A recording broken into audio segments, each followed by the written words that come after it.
friends, welcome to the first tutorial of power simulation. It means PSIM. Now, in this session, we will try to cover all the basic parameters, how PSIM works, which are the different parameters and elements available in this PSIM simulation. So, without wasting time, let's get started.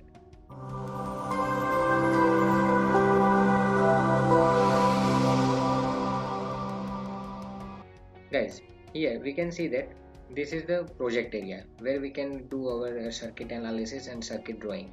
So before that, I need to make you aware about the simulation and elements. Here in the menu we will getting a elements button, and from the elements different type of element controls are available.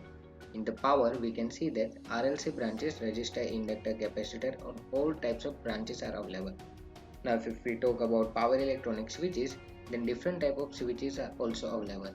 MOSFET, IGBT, diode, thyristor, GTO, all the things are available. If we talk about transformer, then all electrical transformer with different combination are very well suggested in this power simulation.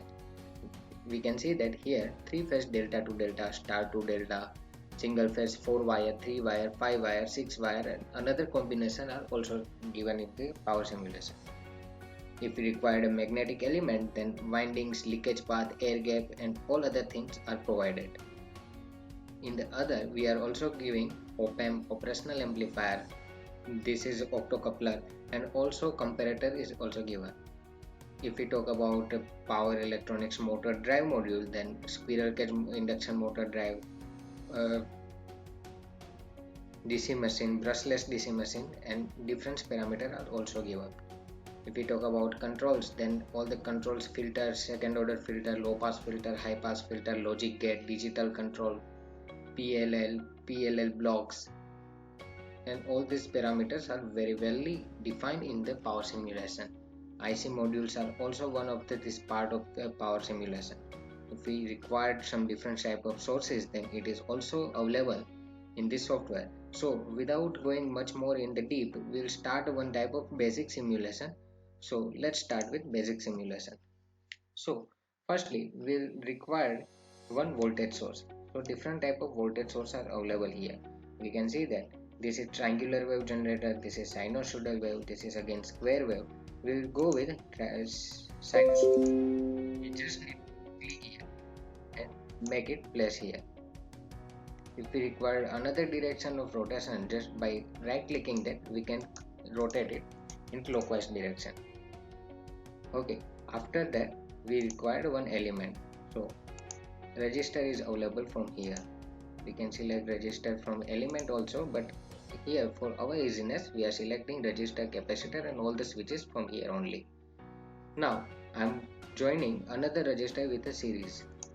Okay, now for the connection, this is wire tool is available. So simply by drag and drop we can connect it very easily. After joining it, it will look like this. This is our basic circuit is done. Now we are supposed to give some functional on that. So by double click on any element, this function box and dialog box it will be visible. Here we can change the name of this source. Here I have selected voltage source. If I supposed to change it V in, then I simply write down V1 in place of V in. If I need to display it, then I supposed to click on display button. They will ask about the peak voltage amplitude. Here it is by default value is 110 and 50 Hz frequency. I am going to change it with a 50 Hz frequency instead of 60. Here phase angle is given 0. I am not going to change it anything. Just I want to show peak amplitude and frequency, so I am unlocking it and tick mark on the display icon. Okay, this is my simply voltage is done. Now I am going to change resistor R1. The name suggests is R1. I am not going to change it. Now this is the value of resistor they are asking for. Now I am going to change it to 10 to 15 ohms. Okay, this is current flag and voltage flag. They are given to the limiting current and limiting voltage, but here I am not going to change it. Now another resistor R2 is also given. The value of R2 I am going to change with 10 to 20 ohms. For any type of measurement we require voltmeter. So voltmeter, current meter are also available here. So I am going to check voltmeter here. This will measure voltage of R1 and this will measure voltage of R2. Now again, voltmeter is always connected in parallel form.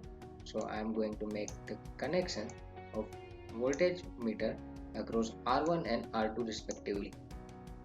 Now if we require to check the current of this, so we need to select ammeter. Ammeter always connected in series. In the power simulation, this is the facility is given that we don't need to break the wire connection, just simply put it here and click on that, it will join automatically.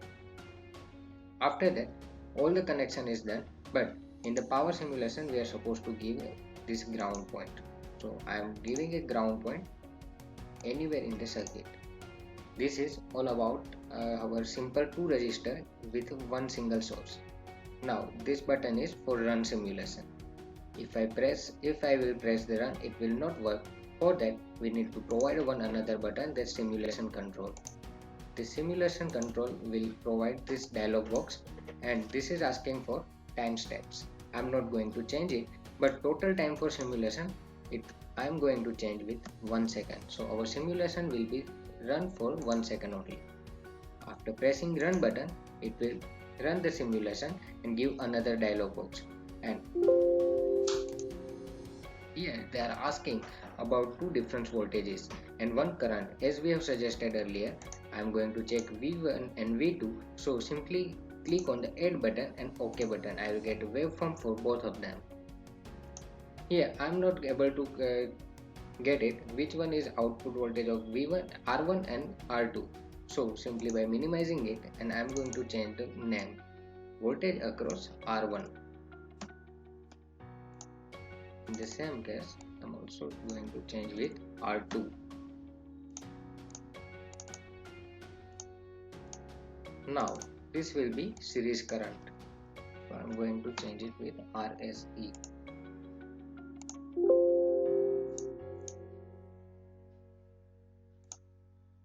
We need to run it again. So if I will select all of them, they will display on the same path. So here we can see that VR1 means voltage across resistor 1, while VR2 is voltage across resistor 2, and this will give us a current across the whole resistor and series current of the combination circuit. Now if I need some another on the difference graph paper, so I need to this add one screen, and if I want voltage across resistor 2 in another graph, you just simply click on R2 and add that part. I will get another screen. Same case, if I require another one, then again I need to click on that. Voltage across R1 will be on third screen. This is all about our simple R circuit with a series connection. If we talk about square wave generator, then I need to provide this square wave generator. For easiness I am removing it all. This is my square wave generator. All the thing must be grounded. So I am also going to check voltage across this square wave. I am simply joining all the wire with such combination and providing voltage probe. Need to run our simulation. After running that, yeah, only one voltmeter is connected. Here we can see that we are getting a square wave output.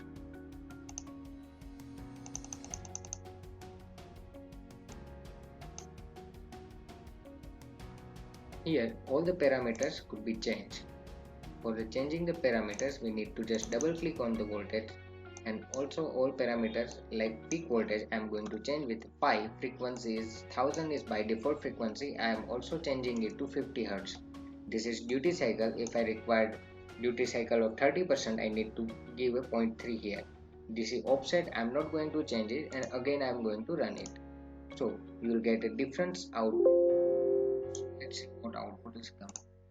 Here we have changed our peak voltage is 5 voltage and duty cycle is 30%. So we can see that for the 30% period our peak voltage is stable, and for another 66% or 60% we are getting zero output. Okay, this is all about the first introduction tutorial.